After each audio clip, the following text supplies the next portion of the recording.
patent law then to be the same as the common law of aiding and abetting?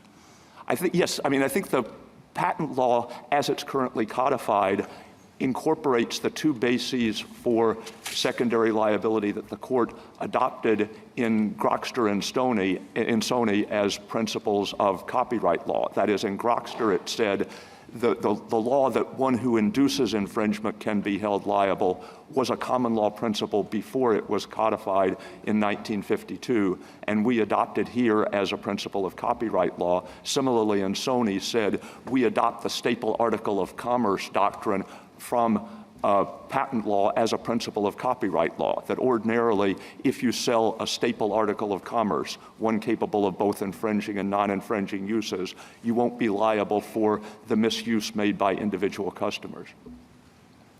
And I'm sorry? Go ahead.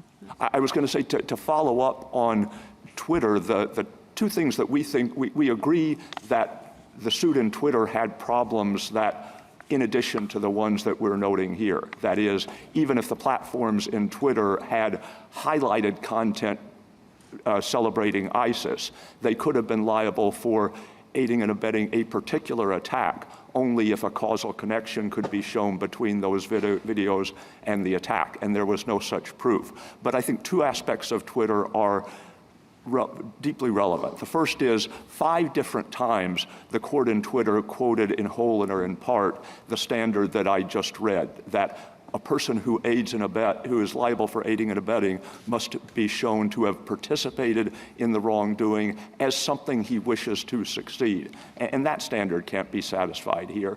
The second thing the court in Twitter emphasized time after time was that at worst, the platforms had simply treated ISIS the same as they had treated other users. So does that mean that your answer to the question I asked Mr. Rosenkranz is that, yes, Twitter would not be liable for facilitating child trafficking if it knew that a particular user was using its account for that purpose? It wouldn't be secondarily liable. That is, I think lurking in Twitter was the idea, and the companion case, Google versus Gonzalez, was the idea that perhaps a platform like YouTube or Twitter, a platform on which potentially infringing or otherwise unlawful content actually appears, the platform could be held directly liable on the theory that it was speaking the words as well as assisting the third-party content provider in doing so. And this is